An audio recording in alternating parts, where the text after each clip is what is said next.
छिपने की कोशिश कर रहा हो। ठीक उसी वक्त येटी वहां पहुंचता है, जमीन पर स्मूथली लैंड करता हुआ।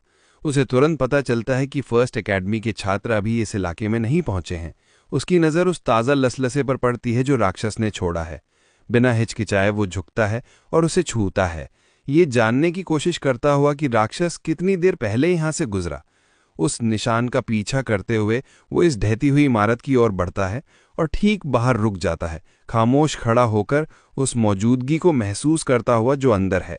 1000 अंक अपने नाम करने के ख्याल से उसके चेहरे पर लालची मुस्कान फैल जाती है। जैसे ही यायन सावधानी से इमारत में दाखिल होता है, उसे तुरंत राक्षस की तीखी बदबूदार गंध टकराती है।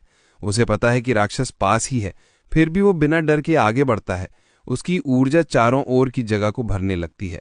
आसपास का मुआयना करते हुए अचानक उसकी आंखें आश्चर्य से फैल जाती हैं और माथे पर ठंडे पसीने की एक बूंद बहने लगती है।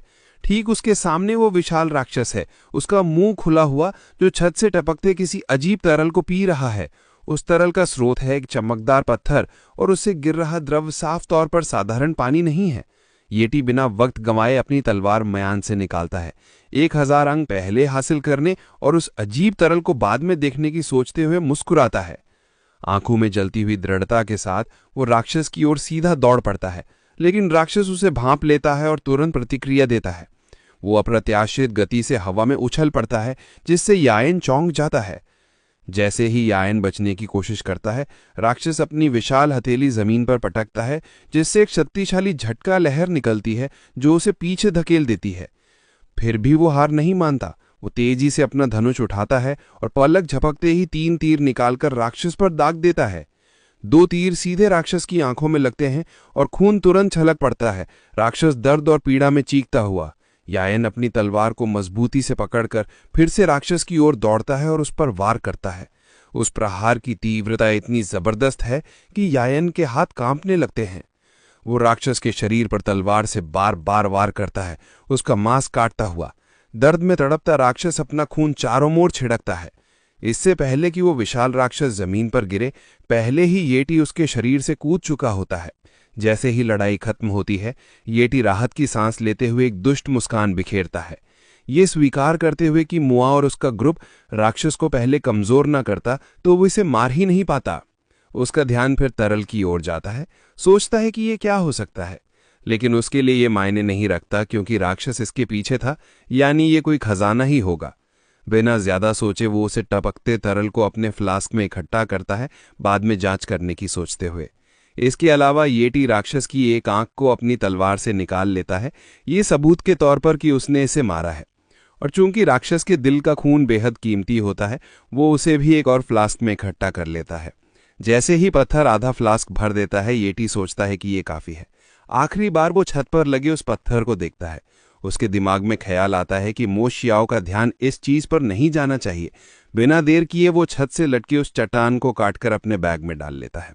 इसके बाद येटी संतुष्ट होकर वहां से निकलने का फैसला करता है। सोचता है कि इन सब चीजों के साथ वो निश्चित रूप से पहला स्थान हासिल करेगा। कुछ समय बाद फर्स्ट एकेडमी के छात्र उस जगह पर पहुंचते हैं और राक्षस को मरा हुआ पाते हैं। जैसे ही वो उसके शरीर की जांच करते हैं, उनके बीच दहशत फैल जाती है जब उन्हें पता चलता है कि उसकी एक आंख निकाल ली गई है और उसके दिल का सारा खून निकाल लिया गया है। मोआ का अंगरक्षक इस दृश्य से स्तब्ध हो जाता है और अपने मालिक की ओर मुड़कर पूछता है कि अब क्या करना चाहिए, क्योंकि अब सिर्फ एक बेकार लाश बची है जिसकी कोई कीमत नहीं।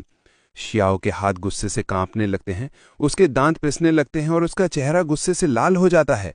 वो चीख कर मांग करता है कि आखिर किसने हिम्मत की उस 1000 अंक वाले ट्रॉफी को चुराने की जो उसका हक था। वो कसम खाता है कि वो उस चोर को ढूंढकर बर्बाद कर देगा।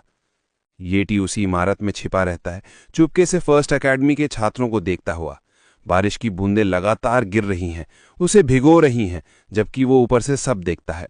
तभी उसे देखता है कि वो ग्रुप इमारत छोड़कर जा रहा है। एक आदमी मो शियाओ को सुझाव देता है कि जिसने भी अंक चुराए हों वो जरूर अंदर गया होगा। ये सुनकर शियाओ तुरंत हर किसी की तलाशी लेने का आदेश देता है। वो साफ कहता है कि चोर को हर हाल में ढूंढना है और वो उसे इतनी आसानी से नहीं छोड़ेगा। यायन सब सुनता है और समझ जाता है कि उसे कुछ वक्त के लिए छिपे रहना होगा, वरना पकड़ा जाएगा। इस ख्याल के साथ वो हवा में उछलता है, ऊंची ऊंची आधी टूटी इमारतों के बीच से गुजरता हुआ, अपने विचारों में खोया हुआ। जल्दी या देर मुहा समेत सारे छात्र सच्चाई जान जाएंगे। 3 दिन बाद जब वो परीक्षा के अंत में राक्षस के अंगों को अंक गणना के लिए जमा करेगा, तब साफ हो जाएगा कि 1000 अंक वाला राक्षस उसी ने मारा है। तब तक वो लो प्रोफाइल रखने और ज्यादा ताकतवर बनने पर ध्यान देने का फैसला करता है। तभी ययन को एक सुरक्षित आश्रय की जगह दिखती है और वो वहां लैंड करता है। वो अपना बैग खोलता है और राक्षस के खून को देखता है। सोचता है कि इसे पीने से वो कितना ताकतवर हो सकता है। बिना दोबारा सोचे वो उसे गटक लेता है। स्वाद बिल्कुल घिनौना है, लेकिन यायन के लिए अपनी बहन की रक्षा के लिए ताकत हासिल करना किसी भी कीमत से ज्यादा जरूरी है। जैसा कि वो अपनी बहन के बारे में सोचता है जो अपनी स्कूल में दूर है, यायू सोचती है कि उसका भाई कैसा होगा। वापस यायन के पास एक शक्तिशाली ऊर्जा का प्रभाव उसे घेर लेता है और उसकी साधना की गति लगभग 4 गुना तेज हो जाती है। तभी उसे समझ आता है कि चेनोंग और बाकी लोग इतनी जल्दी ताकतवर क्यों हो रहे थे। 2 और ढाई दिन बचे होने के साथ उसे पता है कि उसे जितना हो सके उतनी मेहनत से साधना करनी होगी। 3 दिन बाद अकेडमी का परीक्षक सभी के अंक दर्ज करना शुरू करता है। लाई यूनिंग को आत्मविश्वास से आगे बढ़ता है, चेहरे पर गर्व भरी मुस्कान, और परीक्षक से अपने स्कोर की घोषणा करने को कहता है। उसके पास 195 अंक है, जो उसे एक ठोस नतीजा लगते हैं। कई छात्र प्रभावित होकर सिर हिलाते हैं। तभी मुहा और उसका अंगरक्षक वहां पहुंचते हैं। एक घमंडी मुस्कान के साथ शियाओ बाकियों का मजाक उड़ाता है कि वो इतने कम अंकों का जश्न मना रहे हैं। फिर एक दुष्ट मुस्कान के साथ वो अपना बैग परीक्षक को सौंप देता है। पूरा अखाड़ा हंगामे में डूब जाता है जब परीक्षक उसके कुल 427 अंकों की घोषणा करता है। लिन यूनकिंग जलन से भरा हुआ मो शाओ पर चोरी का इल्जाम लगाता है, लेकिन बाकी स्टूडेंट्स साफ तौर पर इम्प्रेस्ड हैं और उसे अब तक का सबसे हाई स्कोर मिलने पर बधाई देने लगते हैं। लेकिन श्याओ का चेहरा अचानक उदास हो जाता है जब वो मानता है कि असली हाईएस्ट स्कोर तो 1000 होना चाहिए था। चूंकि अब तक कोई भी उस नंबर के साथ सामने नहीं आया, एग्जामिनर ये निष्कर्ष निकालता है कि जो भी अब तक वापस नहीं लौटा वो शायद मर चुका है, और इसी आधार पर मो श्याओ बे को एग्जाम में पहला स्थान दिया जाना चाहिए। ठीक उसी वक्त जब ये फैसला फाइनल लग रहा था, अचानक कदमों की आवाज पूरे इलाके में गूंजती है और सबका ध्यान उस ओर जाता है। स्टूडेंट्स और एग्जामिनर सभी उस आवाज की दिशा में मुड़ते हैं और दूर से एक रहस्यमयी साए जैसी आकृति को आते हुए देखते हैं। हवा में उत्सुकता तैर रही होती है, क्योंकि सब बेसब्री से जानना चाहते हैं कि ये मिस्ट्री स्टूडेंट आखिर है कौन। और फिर वो कोई और नहीं बल्कि यानी निकलता है। वो कॉन्फिडेंटली एग्जामिनर की ओर बढ़ता है और अपना बैग सौंप देता है, जिसमें मॉन्स्टर की आंखें होती हैं। एग्जामिनर साफ तौर पर हैरान जोर से यानी के स्कोर की घोषणा करता है, 1163। वो इस साल के प्रैक्टिकल एग्जाम का टॉप स्कोरर बन जाता है। उसके इनाम में मिलती हैं 3 बोतलें मॉन्स्टर ब्लड की और 1 लाख विन नकद। उसके दोस्त उत्साह से चिल्लाते हैं, उसकी तारीफ करते हैं, जबकि लिन यूनकिंग वहां खड़ा हैरानी में डूबा सोच रहा होता है कि ये लड़का इतनी बड़ी जीत कैसे हासिल कर गया। उधर मोहा अपने दांत पीस रहा होता है, क्योंकि उसे सार्वजनिक तौर पर हार का सामना करना पड़ा है। और जो बात उसे और भी चुभती है वो ये कि जिसने उसे हराया वो 5वीं अकेडमी से है। अपनी आंखों में चुपके से गुस्सा लिए वो अपने बॉडीगार्ड को इशारा करता है कि यानी के बारे में सब कुछ पता करो। इस तनाव के बीच ज़ैंग बाओ गर्व से भरा हुआ पहली एकेडमी के स्टूडेंट्स के सामने फ्लेक्स करता है और डींग मारता है कि उसका दोस्त ने कुछ लेजेंडरी कर दिखाया है। लेकिन दूसरी ओर 5वीं एकेडमी का प्रोफेसर उतना खुश नहीं है। उसे चिंता हो रही है, क्योंकि उसे पता है कि यानी ने अब मो कबीले जैसी ताकतवर फैमिली को नाराज कर लिया है, और उसे डर है कि ये जीत शायद यानी की जान को खतरे में डाल दे।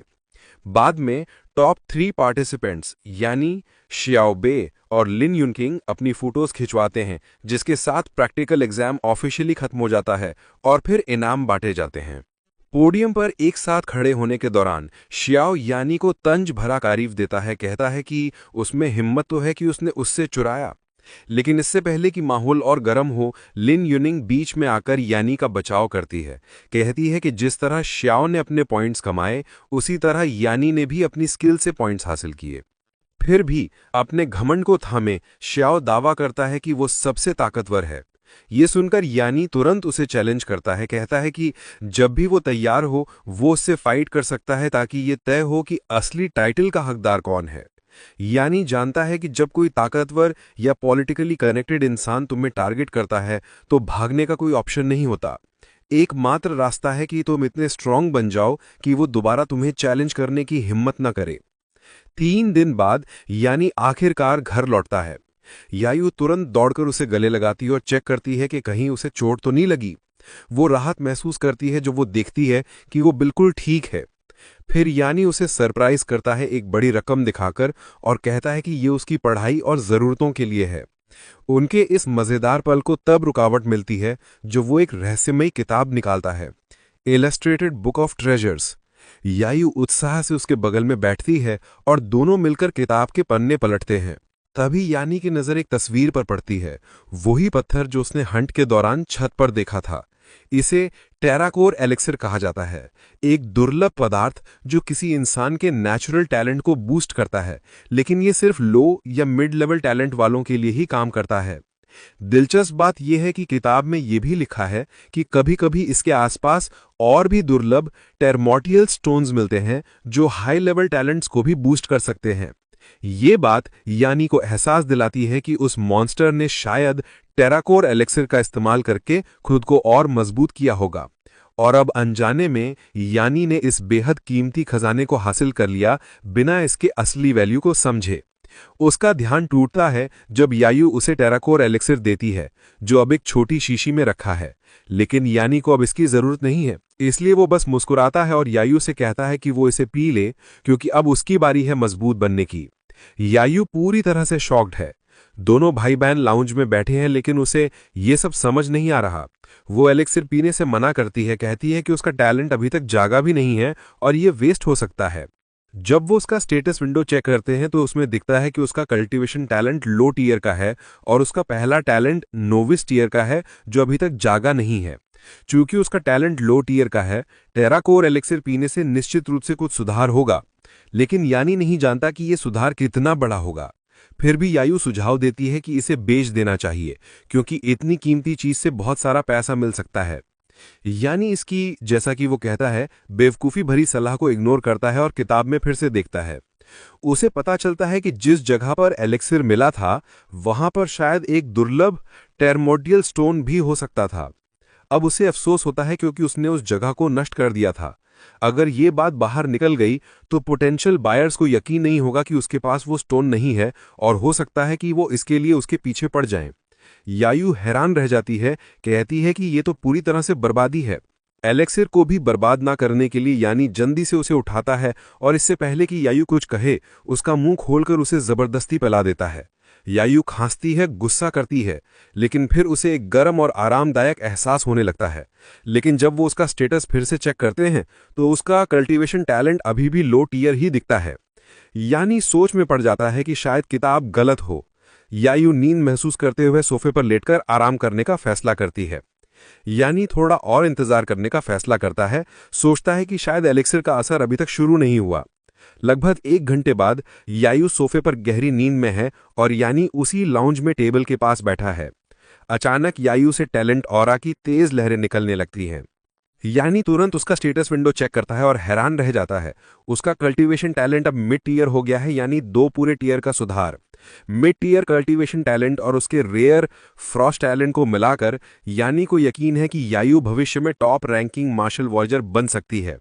ये एहसास यानी कि अपनी हिम्मत को और मजबूत करता है। श्याओ को याद करते हुए वो मन ही मन उसे चैलेंज करता है कि आके दिखाए, क्योंकि यानी उससे कभी हारने वाला नहीं है। बाद में अपने कमरे में यानी फिर से मॉन्स्टर का खून पी रहा होता है, जिसका स्वाद इतना खराब है कि वो से भी बदतर लगता है। लेकिन इस भयानक स्वाद को बैलेंस करने के लिए वो मूंगफली चबाता है और सोचता है कि इससे उसकी कल्टीवेशन स्पीड कितनी बढ़ेगी। हैरानी की बात यह है कि उसकी स्पीड अब नॉर्मल से 8 गुना तेज हो गई है। वो इस मिड रैंक मॉन्स्टर ब्लड की इफेक्टिवनेस से दंग रह जाता है। अगर उसके पास इसका और स्टॉक होता तो वो यकीनन 1 महीने में मार्शल वॉरियर रेल में ब्रेक थ्रू कर सकता था। लेकिन बदकिस्मती से उसके पास सिर्फ 2 बोतलें बची हैं और अब वो सोच रहा है कि उसका अगला कदम क्या होगा। 10 दिन बाद 5वीं एकेडमी के जंगलों में यानी शांति से मेडिटेशन कर रहा होता है। उसकी पावर चुपके से सर्कुलेट हो रही होती है। तभी ज़ैंग बाओ घबराया हुआ, सांस फूलते हुए उसके पास दौड़ कर आता है। वो डर के मारे हाँफते हुए बताता है कि मो श्याओबे ने सेक्लूशन में चला गया है और मार्शल वॉरियर रेल्म में ब्रेक थ्रू करने की कोशिश कर रहा है। जैंग हैरान है कि यानी इस खबर पर जरा भी नहीं हिलता। चिंता करने के बजाय यानी को निराशा होती है कि श्याओ ने उसे अब तक चैलेंज नहीं किया। वो पहले ही श्याओ के टैलेंट को चेक कर चुका है और जानता है कि उसका कल्टीवेशन भी मिड ईयर का है, तो उसे ब्रेक थ्रू करने में शायद 1 महीना लगेगा। जैंग उसे समझाने की कोशिश करता है कि ये कितना सीरियस है, याद दिलाते हुए कि श्याओ एक अमीर और ताकतवर फैमिली से आता है और सिर्फ मॉन्स्टर ब्लड की सिर्फ 3 बोतलें किसी इतने ताकतवर इंसान को हराने के लिए काफी नहीं होंगी। ड्रामेटिक अंदाज में जोंग वादा करता है कि वो एक वफादार दोस्त की तरह यानी की लाश को इकट्ठा करेगा और यायू का भी अच्छे से ख्याल रखेगा। लेकिन यानी इस बकवास को पूरी तरह इग्नोर करता है और फोकस करता है कि उसके पास अब क्या बचा है।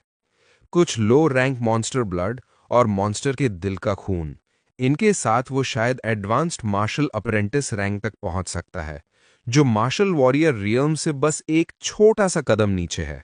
हो सकता है कि ये पूरा ब्रेक थ्रू करने के लिए काफी न हो, लेकिन अपनी स्पीड और स्वॉट टैलेंट के साथ उसे यकीन है कि वो एक रियल मार्शल वॉरियर के साथ भी टक्कर ले सकता है। दूसरी ओर दुनिया के किसी और कोने में मो एस्टेट पर ग्रैंड कैसल के स्टील गेट्स जोर से खुलते हैं और दूर से एक ताकतवर आकृति का साया उभरता है।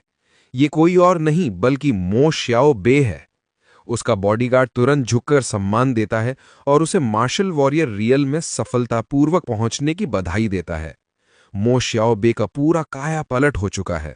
अब उसके चारों ओर एक मजबूत कमांडिंग एनर्जी है और यह साफ है कि यानी के लिए चीजें आप पहले से कहीं ज्यादा मुश्किल होने वाली हैं। हॉल में श्याओ को नौकर चुपचाप सेवा दे रहे होते हैं और वो शांत और कूल दिख रहा होता है।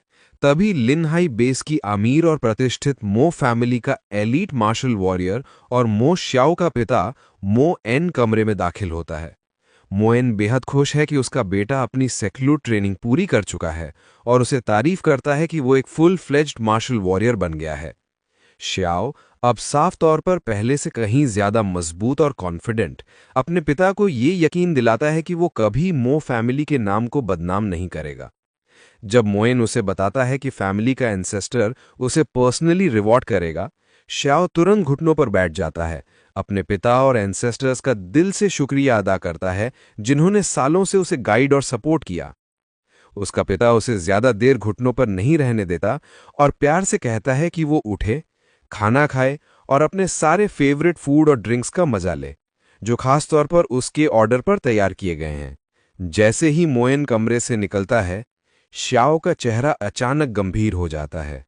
वो अपने बॉडीगार्ड की ओर मुड़ता है और सख्ती से पूछता है कि क्या वो टास्क जो उसने सेक्लूजन में जाने से पहले दिया था पूरा हुआ या नहीं।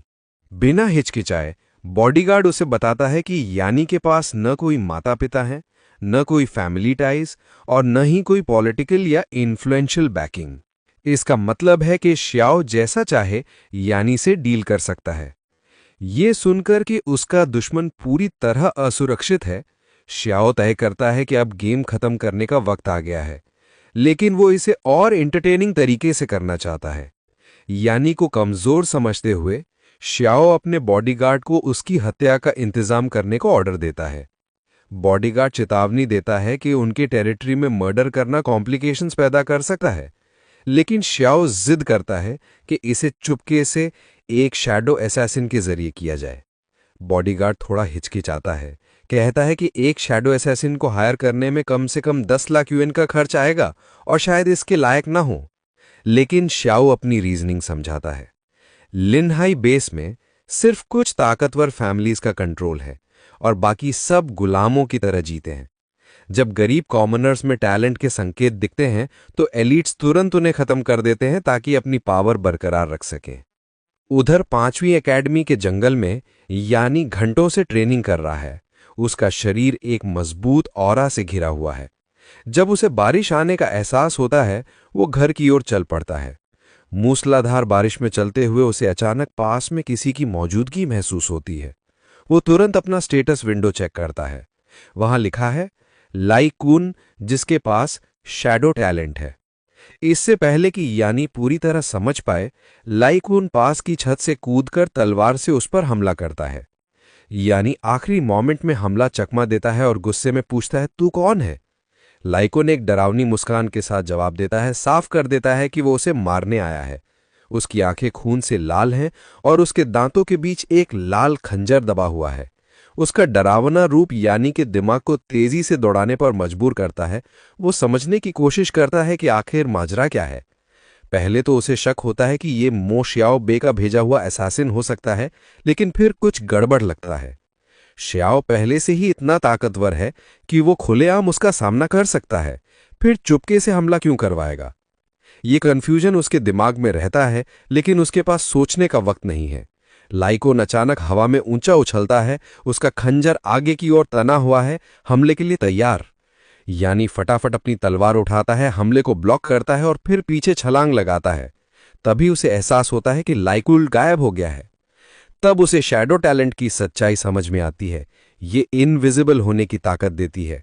जैसे ही यानी पीछे मुड़ता है, लाइकुन ठीक उसके पीछे प्रकट होता है। उसकी तलवार यानी के सिर के पीछे निशाना साधे हुए है, लेकिन अपनी स्पीड स्किल की बदौलत यानी आखिरी मोमेंट में हमला चकमा देता है। फेल्ड हुआ स्नीक अटैक लाइकुन को गुस्सा दिलाता है, क्योंकि उसे बिल्कुल उम्मीद नहीं थी कि यानी जैसे लेवल का कोई इतना तेज हो सकता है। यानी तय करता है कि अब डिफेंस खेलने का वक्त खत्म हुआ। एक शातिर मुस्कान के साथ वो आगे बढ़ता है और अपनी तलवार लाइकुन की ओर लहराता है, लेकिन एक बार फिर असैसिन गायब हो जाता है। इस तरह का टैलेंट किसी आम मार्शल आर्टिस्ट के लिए मुश्किल हो सकता है, लेकिन यानी के खिलाफ ऐसी ट्रिक्स बिल्कुल बेकार है। एक तंग गली के बीच में यानी शांत खड़ा है, पूरी तरह अपने दुश्मन को सेंस करने में फोकस्ड। जैसे ही उसे एनर्जी में हल्का सा बदलाव महसूस होता है, वो तेजी से अपनी तलवार घुमाता है और लाइकुन का शरीर हवा में उड़ता हुआ जमीन पर जा गिरता है। लाइकुन के मुंह से खून की धार बहने लगती है। हैरान और अविश्वास में डूबा, वो समझ नहीं पाता कि यानी, जो कि एक एलीट मार्शल वॉरियर भी नहीं है, उसके शैडो टैलेंट को कैसे भांप लिया। उत्सुकता और हताशा में वो जवाब मांगता है, लेकिन यानी शांत रहता है, धीरे धीरे उसकी ओर बढ़ता है और जवाब देने के बजाय सवाल उसी पर उछाल देता है। वो कहता है, अगर तुम्हें सचमुच जानना है तो पहले अपनी असलियत बताओ। एक कुटिल मुस्कान के साथ लाइकुन अपने हथियार की ओर हाथ बढ़ाता है और ताना मारता है कि वो जवाब तभी देगा जब यानी की आखिरी सांस ले रहा होगा। पलक झपकते ही वो फिर से हमला करता है। यानी हवा में उछलकर हमले को चकमा देता है और जैसे ही उसके पैर जमीन पर टिकते हैं, वो अविश्वसनीय स्पीड के साथ आगे बढ़ता है और अपनी तलवार सीधे लाइकुन के शरीर में घुसेड़ देता है। उसके पीछे खड़े होकर वो यानी एक बार फिर सवाल करता है, बता, तुझे किसने भेजा? अपनी मरती हुई हंसी के साथ लाइकुन यानी की तारीफ करता है, कहता है कि वो अब तक का सबसे ताकतवर मार्शल आर्टिस्ट है जिससे उसका सामना हुआ है, और अपनी आखिरी सांस के साथ वो कबूल करता है कि उसे मो श्याओ बे ने भेजा था। यानी लाइकुन के लाश के पास झुकता है, उससे निकल रही डार्क एनर्जी की धाराओं की ओर हाथ बढ़ाता है और लाइकुन के शैडो टैलेंट को कॉपी कर लेता है। जैसे ही पावर ट्रांसफर होती है, यानी के शरीर में एनर्जी का एक तेज उबाल आता है। उसका स्टेटस विंडो कंफर्म करता है कि कॉपी सक्सेसफुल रही। अब उसमें mid tier cultivation talent, blade talent और स्पीड और शैडो टैलेंट दोनों नॉविस टियर पर दिख रहे हैं। बारिश आसमान से लगातार बरस रही है, बिजली की चमक बादलों को चीर रही है और लाइकुन के बेजान चेहरे पर खून फैला हुआ है। यानी उसे वैसे ही नहीं छोड़ता, वो पास के पत्थर इकट्ठा करके लाश को उनके नीचे दफना देता है। ऐसा करते वक्त उसके दिमाग में ख्याल आता है, इंसान को पत्ते की तरह नहीं जीना चाहिए जो हवा और बारिश के भरोसे बेकार में उड़ता रहे। चलते हुए वो एक पत्ता नीचे गिरते देखता है, उसे अपने हाथ में पकड़ता है और चुपके से खुद से वादा करता है कि वो उस गिरे हुए पत्ते की तरह नहीं बल्कि हवा और बारिश की तरह जिएगा, मजबूत, ताकतवर और रुकने न देने वाला। जंगल को पीछे छोड़ते हुए यानी घर लौटता है, जबकि शहर के ऊपर भारी बादल और भी घने होते जा रहे हैं। एक गर्म शावर लेकर और खुद को सुखाने के बाद वो लाउंज में आकर सोफे पर बैठ जाता है, एक लंबी राहत की सांस लेता है। कुन के सामान को लूटने के बाद, जिसमें उसके हथियार भी शामिल थे, टीएन ने तुरंत 2 जुड़वां तलवारें उठाईं। उसे फौरन एहसास हुआ कि ये प्राचीन हथियार हैं, वो टाइप जो उसकी अपनी तलवार से कहीं बेहतर हैं, जो पहले की लड़ाई में टूट चुकी थी। ल्यून के सामान में एक सोने का कार्ड भी था, जिसकी कीमत 10 लाख येन थी। और एक चांदी का कार्ड जिसकी कीमत 1 लाख थी, यानी कुल मिलाकर 35 लाख यूएन। बिना एक पल की देरी किए टीएन ने वो कार्ड्स अपने वॉलेट में डाल लिए और मुस्कुराते हुए सोचा कि जिस पैसे को शियाओं ने उसे मारने के लिए खर्च किया, अब वही पैसा वो अपने फायदे के लिए यूज करेगा। सामान में उसे एक किताब भी मिली जिसका टाइटल था शैडो ब्लेड, एक कांस्य रैंक की तलवार स्किल। उसकी आंखों में चमक आ गई और उसने इसे अपने बढ़ते हुए हथियारों के जखीरे में शामिल कर लिया। किताब खोलते ही टीएन को वो मिला जिसकी उसे सख्त जरूरत थी। उसे पता था कि ब्लेड स्किल्स उसकी तलवार की प्रतिभा को पूरी तरह से उजागर करने में मदद करेंगी। बिना टाइम वेस्ट किए वो अपने बेडरूम की ओर बढ़ा, दरवाजा जोर से बंद किया और बिस्तर पर बैठकर तैयारी करने लगा। उसने स्किल बुक का पहला चैप्टर खोला, ट्रेनिंग में डूबने के लिए तैयार था, लेकिन तभी रियलिटी ने उसे जोर का झटका दिया। एकाएक घबराहट की लहर ने उसे जकड़ लिया जब उसे एहसास हुआ कि यायू अभी तक घर नहीं लौटी। डर उसके दिल में समा गया और टीएन तेजी से लिविंग रूम की ओर भागा। उसका दिमाग तेजी से दौड़ रहा था। अगर मोशाबे को उसके बारे में इतनी जानकारी थी कि उसने एक हत्यारे को भेजा, तो ये पॉसिबल था कि यायू भी खतरे में हो। बिना एक पल सोचे टीएन ने बैल्कनी से छलांग लगा दी और एक छत से दूसरी छत पर दौड़ता हुआ चला गया। उसका दिल अपनी बहन की सलामती के लिए दुआ मांगते हुए धड़क रहा था। जब वो डाउनटाउन एरिया में एक आम मिडिल स्कूल के पास पहुंचा, वो स्कूल के आंगन में उतरा और पागलों की तरह तलाश करने लगा। भले ही उसे पता था कि ये एक नॉर्मल स्कूल है जहां मार्शल योद्धाओं को स्टूडेंट्स को नुकसान पहुंचाने या हंगामा करने की इजाजत नहीं थी, लेकिन टीएन को यकीन नहीं था कि शियाऊ बे जैसा शख्स नियमों की परवाह करेगा। अचानक उसे अपनी पीठ पर कुछ चुभता हुआ महसूस हुआ। एक आवाज ने उसे चेतावनी दी, हिलना मत। टीएन ने तुरंत रिएक्ट किया, पलटकर जवाबी हमले की तैयारी की, लेकिन रुक गया जब उसने देखा कि ये उसकी बहन यायू थी जो एक छाता पकड़े हुए मुस्कुरा रही थी। उसने बड़े ही कूल अंदाज में बताया कि वो क्लास के बाद क्लीन अप ड्यूटी पर थी और कमरे साफ करने के लिए रुक गई थी। उसे अपने भाई की घबराहट का जरा भी अंदाजा नहीं था। घर वापस लौटते वक्त गलियों से गुजरते हुए यायू ने नोटिस किया कि उसका भाई पूरी तरह से भीगा हुआ था, नंगे पांव था और उसके पास छाता भी नहीं था।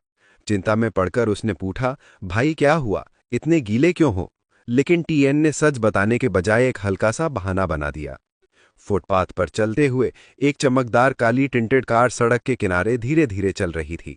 कार के अंदर मोशाबे चुपचाप बैठा था, दांत पीसते हुए गुस्से में उसकी नजरें टीएन पर टिकी हुई थीं।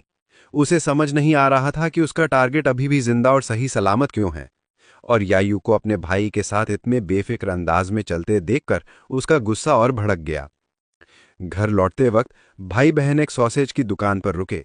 जैसे ही उनका ऑर्डर तैयार हुआ, वो मौसम का मजा लेते हुए भीड़ भाड़ वाली सड़क पर टहलने लगे।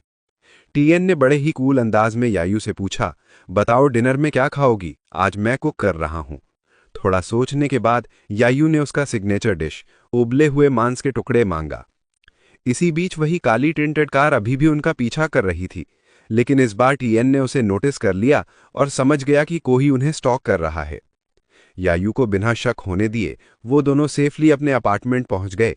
हालांकि टीएन की नजर उस कार पर थी जो अभी भी बाहर पार्क थी। अंदर यायू ने उसे डिनर के लिए टेबल सेट करने में मदद करने को बुलाया। 3 दिन बीत गए, आसमान साफ हो गया, लेकिन स्टॉकिंग अभी भी जारी थी। यायू क्लास में थी, अपनी पढ़ाई पर पूरी तरह फोकस्ड, जबकि टीएन पास की एक छत से उसकी निगरानी कर रहा था, अपनी बहन की हिफाजत के लिए डेडिकेटेड। वही काली टिंटेड कार स्कूल के बाहर पार्क थी और अपने दुश्मन के अपने बहन को टारगेट करने का ख्याल उसे गुस्से से भर देता था। जब आखिरकार वो कार वहां से चली गई, टीएन ने तुरंत फैसला किया कि वो उसका पीछा करेगा, उम्मीद में कि ये उसे कुछ जवाब देगा। अपने चारों ओर जादू को समन करते हुए टीएन तेजी से एक इमारत से दूसरी इमारत पर छलांग लगाता हुआ उस जगह पहुंचा जहां काली कार एक कंस्ट्रक्शन साइट के पास रुकी थी। चुपके से कंस्ट्रक्शन क्रेन के ऊपर लैंड करते हुए उसने बेहतर व्यू के लिए नीचे देखा। उसने देखा कि कार से कोई बाहर निकला और इमारत के अंदर चला गया। जब टीएन ने ठीक से देखा तो उसे तुरंत वो शख्स अपने दुश्मन के रूप में पहचान लिया। इमारत के अंदर फर्श पर खून के धब्बे थे। एक बाउंसर बेरहमी से एक आदमी को पीट रहा था जो वहां लेटे गिड़गिड़ा रहा था कि उसके पास शियाऊ बे को चुकाने के लिए पैसे नहीं हैं, लेकिन वो वादा करता है कि जैसे ही वो इतने पैसे जमा कर लेगा वो लौटा देगा। वो बेतहाशा गिड़गिड़ाया, शियाओ से उसे छोड़ देने की भीख मांगते हुए। दीवार के सहारे बेफिक्र अंदाज में बैठा शियाओ ठंडे लहजे में धमकी देता है कि अगर आज कर्ज नहीं चुकाया गया तो वो ब्याज को दुगना कर देगा, और उस आदमी को याद दिलाता है कि उसका पैसा उधार लेने की भारी कीमत चुकानी पड़ती है। वो आदमी घुटनों पर बैठकर समझाता है कि ब्याज असहनीय है और उसके पास बुजुर्ग माता पिता और बच्चे हैं जिनका ख्याल रखना है, इसलिए वो सचमुच आज नहीं चुका सकता। शियाओ को जवाब देने ही वाला था कि उसका मेन बॉडीगार्ड अंदर आया और शियाओ ने तुरंत शैडो असैसिन के बारे में खबर मांगी। बॉडीगार्ड ने बताया कि असैसिन गायब हो गया है, हालांकि वो किसी और कॉन्टैक्ट के जरिए उस तक पहुंचने की कोशिश करेगा। ये सुनकर टीएन को अब पूरा कन्फर्मेशन मिल गया कि शियाओ ही हत्या के प्रयास के पीछे था। इसी बीच शियाओ का गुस्सा भड़क गया और उसने पुअर आदमी को तब तक लात मारी जब तक वो मर न गया। बिना किसी पछतावे के उसने अपने एक आदमी को लाश ठिकाने लगाने का ऑर्डर दिया। फिर उसने अपने बॉडीगार्ड से पूछा कि उसने टीएन की बहन से निपटने का कोई तरीका ढूंढ लिया है। थोड़ा सिर झुकाकर उस बॉडीगार्ड ने बताया कि वो ये टास्क अपने एक दोस्त को सौंपने की सोच रहा है जो हाल ही में जेल से रिलीज हुआ है। शियाओ अपने बॉडीगार्ड की ओर बढ़ा। उसका गुस्सा अब और बेकाबू हो गया। उसने एक्सेप्ट किया कि दूसरों पर भरोसा करना उसकी गलती थी और अब वो सब कुछ खुद ही हैंडल करेगा। बिना एक और शब्द कहे उसने एक मुक्का मारा जो बॉडीगार्ड को तुरंत जमीन पर गिरा देता है और ठंडे लहजे में इसे उसकी ड्यूटी में नाकामयाबी की सजा बताता है। मौके का फायदा उठाते हुए टीएन ने अपना प्राचीन हथियार समन किया और शियाओ पर पीछे से हमला करने के लिए आगे बढ़ा। ठीक वक्त पर शियाओ पलटा और एक पल के लिए उसके चेहरे पर डर की चमक दिखाई दी। तलवार की एक तेज लाइन हवा में चली और हालांकि शियाओ थोड़ा साइड में हटा, टीएन की तलवार ने अपना निशाना ढूंढ लिया और खून का फव्वारा फूट पड़ा। टीएन मजबूती से खड़ा रहा। उसके चेहरे पर एक खतरनाक मुस्कान फैल गई। शियाओ का शरीर जमीन पर गिरा और बाकी गार्ड्स चौक में इकट्ठा हो गए, ये देखकर कि उनका मालिक मारा गया। शियाओ का सबसे करीबी बॉडीगार्ड भौहें चढ़ाए ये मान रहा था कि किलर ने शैडो असैसिन की स्किल का यूज करके लाश को छिपाया होगा और उसे शक था कि ये ल्यून कुन हो सकता है। लेकिन अजीब सी खामोशी के बाद टीएन शैडो से बाहर निकला। उसकी तलवारें चौड़ी फैली हुई थीं। उसे देखते ही ज्यादातर बॉडीगार्ड्स डर के मारे भाग गए। सिर्फ मेन बॉडीगार्ड पीछे रह गया। वो डटा रहा और टीएन का सामना किया। जोर से पूछा, तूने शैडो टैलेंट कैसे हासिल किया? टीएन ने कोई जवाब नहीं दिया और उसकी ओर बढ़ता रहा। वो आदमी और जोर से चिल्लाया, दावा करते हुए कि उसने टीएन का बैकग्राउंड चेक किया है और वो जानता है कि वो बस एक लो टियर ट्रैश है। उसने फिर से पूछा कि टीएन जैसे शख्स ने एक ही बार में यंग मास्टर को कैसे मार डाला और ल्यूनकुन कहाँ है। टीएन ने हर शब्द को इग्नोर किया, हवा में छलांग लगाई और सटीकता से नीचे वार किया। उस आदमी का गला आसानी से काट दिया। शांति से उसने शैडो असैसिन के निशान वाले रुमाल से अपनी तलवारों पर लगा खून पोंछा और उसे लाशों पर फेंक दिया। पीछे मुड़ने से पहले उसने ठंडे लहजे में कहा, मैं कोई अनजान भेड़ नहीं हूं जिसे तुम आसानी से काट सको, तो गलत शख्स को चुनने की सजा तुम्हें खुद ही भुगतनी पड़ी। 1 घंटे बाद मोइन और उसकी टीम उस जगह पर पहुंची। उसकी आंखें गुस्से और आग से जल रही थीं, सिर्फ अपने बेटे की मौत के जिम्मेदार शख्स को ढूंढने पर फोकस्ड। जांच के दौरान उसके एक आदमी ने कुछ सीन 1 अपराध स्थल पर रहस्य का खुलासा। उस रुमाल को जो येतियेन ने पीछे छोड़ा था, उस पर छाया हत्यारे का निशान था। ये पक्का करता है कि शियाओ और उसके आदमियों की मौत के पीछे एक छाया हत्यारा था। ठीक तभी लिनहाई बेस के प्रतिष्ठित मो परिवार के ग्रैंड एल्डर मो, जो कि कुछ गिने चुने महान मार्शल योद्धाओं में से एक हैं, उस जगह पर दाखिल होते हैं। उन्हें देखते ही मोएन अपने घुटनों पर गिर पड़ता है। अपने बेटे मो परिवार के होनहार नौजवान की मौत पर फूट फूट कर रोता और विलाप करता है। लेकिन एल्डर मो शांत और संयमित रहते हैं। मोएन से कहते हैं, खड़े हो जाओ और ठीक से बात करो। पर मोएन दुख से डूबा हुआ रोता ही रहता है, खुद को संभाल नहीं पाता। वो विलाप करता है कि उसका बेटा इतना काबिल था कि वो एक सच्चा महान मार्शल योद्धा बन सकता था, शायद वो जो उनके परिवार को महानता के नए मुकाम तक ले जाता। अपने दुख को संभालते हुए वो ग्रैंड एल्डर को बताता है कि शियाओ ने अभी अभी मार्शल योद्धा रियल में ब्रेक थ्रू किया था और हाल ही में उसकी सेलिब्रेशन दावत में शामिल हुआ था, लेकिन इतनी क्रूर मौत उसे मिली।